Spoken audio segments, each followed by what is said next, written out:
So all of these wonderful answers and very important ones lead us to another really important question, is that you as parents, has this affected you in how you parent or even how you do things differently?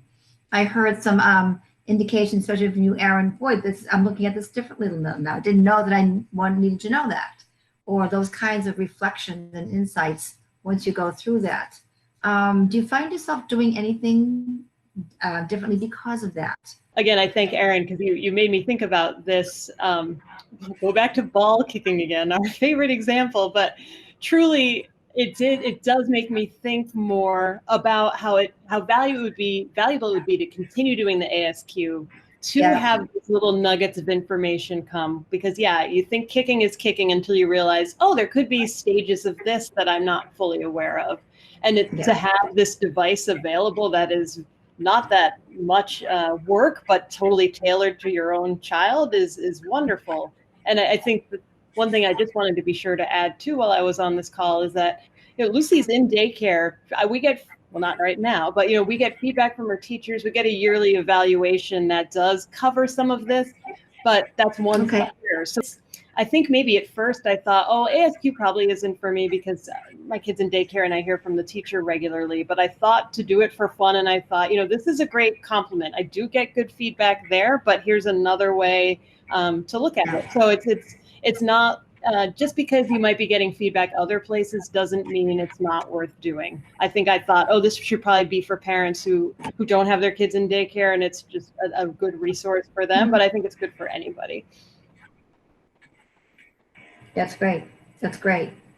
We find it, I think, a really helpful resource is not only for us, but for our childcare provider, that we can give information to her about activities so we can all know that we're on the same page. I know when we went through Ages and Stages, when so Ned was behind in communication, which I think was the last thing that we thought that he was going to have a shortfall in.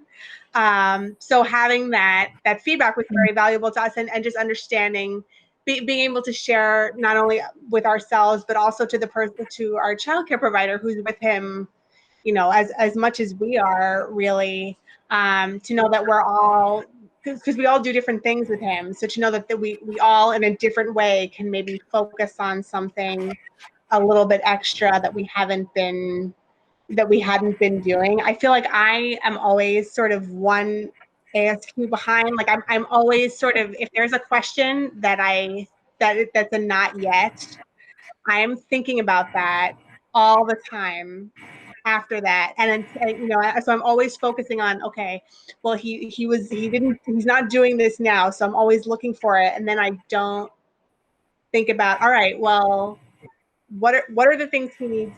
What are the things that will be expected of him in the next one? You know, we're always sort of very focused on ways that he didn't, things that we didn't see him doing in the past instead of looking ahead. So I think having those worksheets and the ideas about activities really help us think a little bit more creatively about things that will help all of us just spend time in a fun and creative way that builds these skills.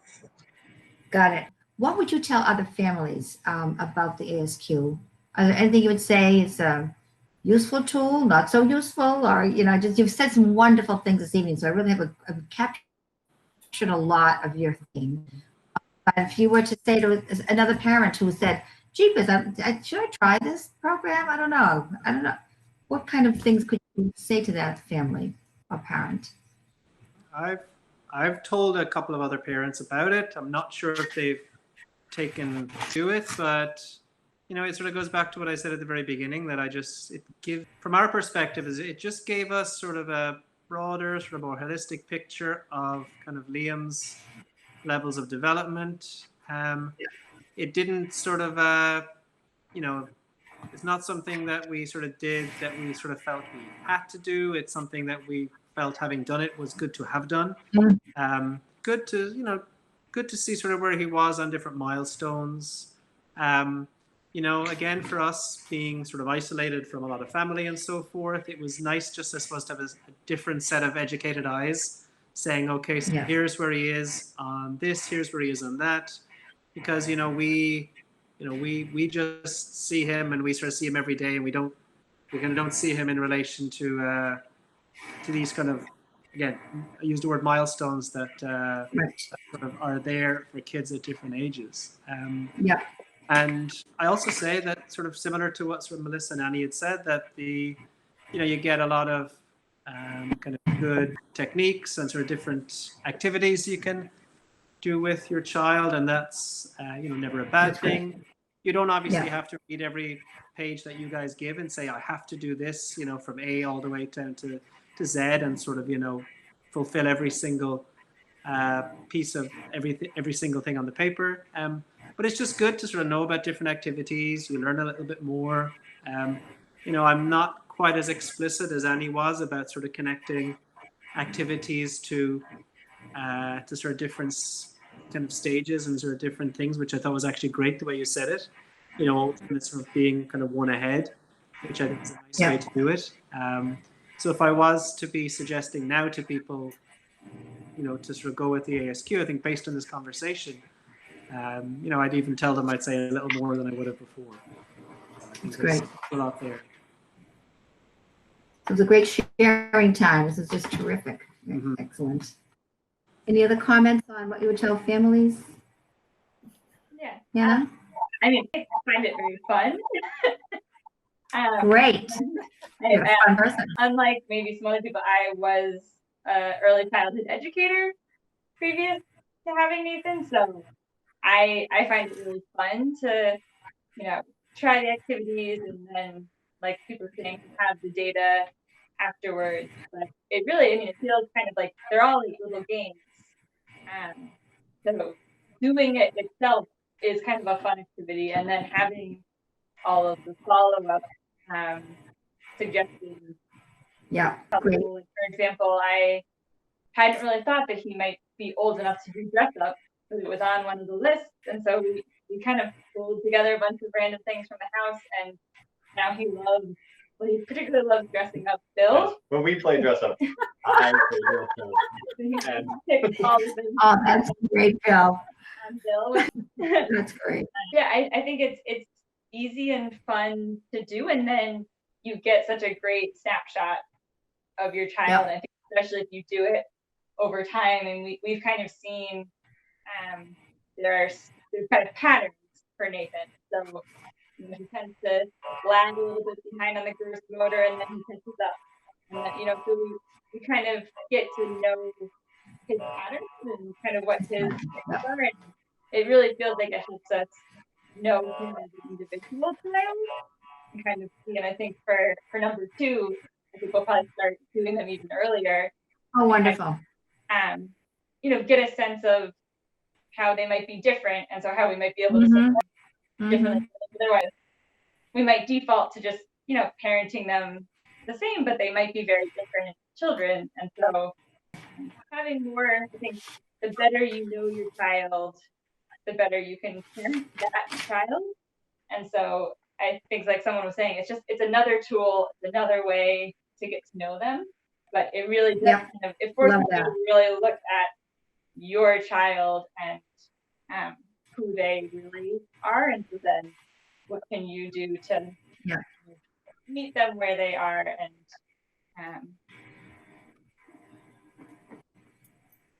that's awesome. Thank you. I love that. Meet them where they are. Each child is so unique, and it's all about getting to know them. Yeah, that's awesome. That's exactly what I was gonna say too. Like, don't think of it.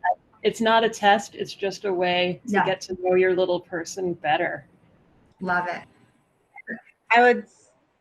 I'm sorry if I cut anyone off too, but I think we would just say, if we could go back and tell ourselves, if it does turn out that the Ages Stages Questionnaire determines that your child is behind in some way, just the resources that were available, that became available to us once we got those results, have been so helpful. Ned loves his early intervention teacher. We still meet with her over Zoom, and he's always she's wonderful. As you say, the activities she does with him, like what what part of the questionnaire itself are so fun, and it's just another person who is going to share insights with you about your kids. So I think for some parents, maybe there's an element of a little bit of panic if it turns out that your kid is going to be in that zone where they would qualify for early intervention, and we're like dreading the day that we don't get it anymore, because Ned loves it, we love it, and it was, you know, it was a very it's just been such a positive experience for all of us. So if for anyone who is feeling even the slightest bit of hesitation about finding out that that's, you know, where what your kid needs, I think people should be pumped if that's the finding. That's cool. That's very cool, Anne. Look at that in hindsight. Yeah. I mean, I have to say that I don't know.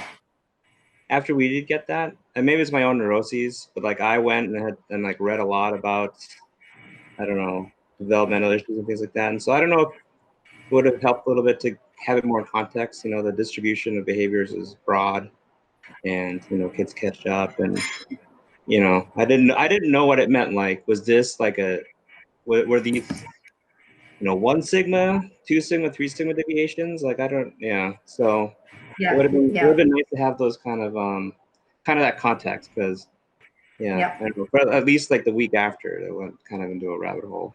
But yeah. Well, the data, right? Yeah. Yeah. So I guess there are 2 aspects of that: just not wanting to know, but also, or maybe, I mean, you know, knowing finding is good, out but and finding out and yeah, not knowing what it really meant. Yeah. You know. Yeah.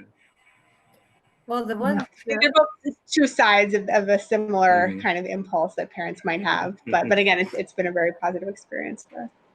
The one thing that I find with doing this is that sometimes as a parent, and I've done it myself, is I tend to look at the negative and think, oh, well, he didn't do so good. But then you forget to look what all else he's doing or she is doing.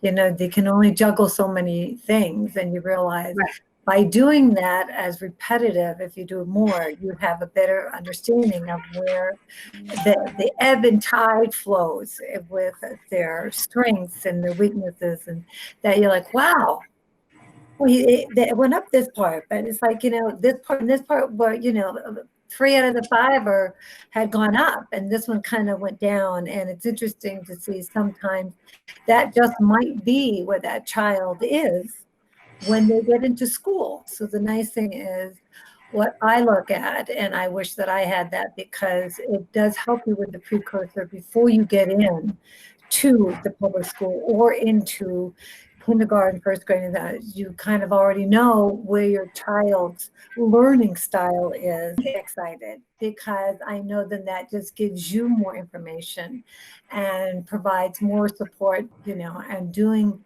what you're doing, and you're doing it for your child. You're not doing it for yourself.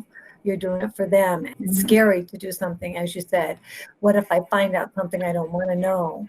But bottom line is you do want to know, because you can't do anything about it until you know. So thank you so much again. You've been wonderful.